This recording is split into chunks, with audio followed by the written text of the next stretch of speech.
This morning on Today's Travel, forget about traveling on a dime. How about seeing the world without spending a single cent of your own money? That's what journalist, comedian, and documentary filmmaker Michael Wigge has done. He traveled for 150 days, covering 25,000 miles from Europe to Antarctica, doing odd jobs along the way to pay for the trip. His book and documentary series are called How to Travel the World for Nothing. Michael, good morning. Good morning. The first question everyone watching this wants to know is why? Why would you do this?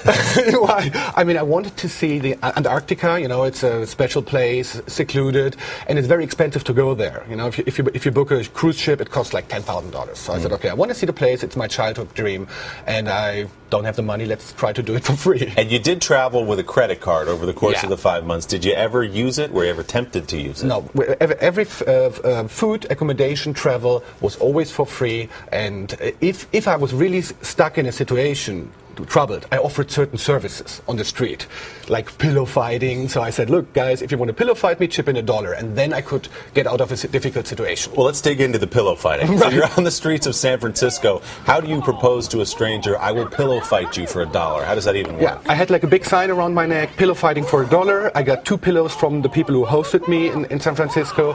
Yeah, and then people came to me and said, like, look, what do you offer? It's unusual. It's not like the musician or something, you know.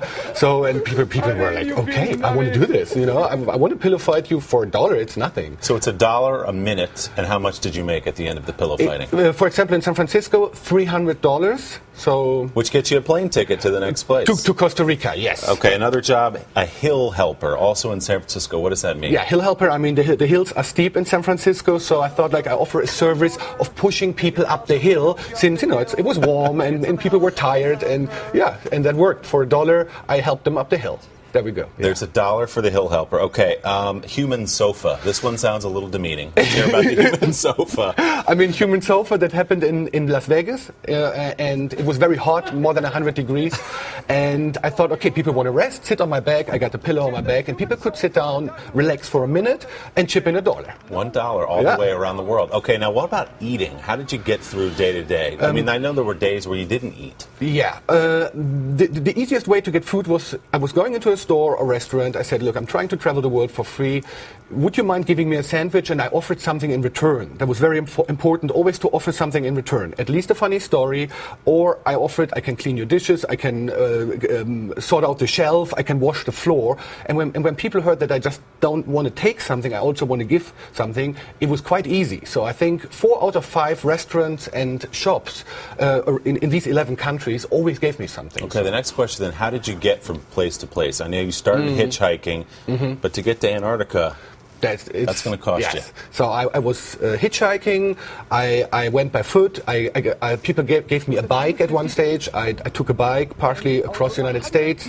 I worked on cargo ship across the Atlantic for free travel for working on the cargo ship. And the final piece from Argentina to Antarctica, I worked as the assistant of the expedition leader on a luxury cruise ship.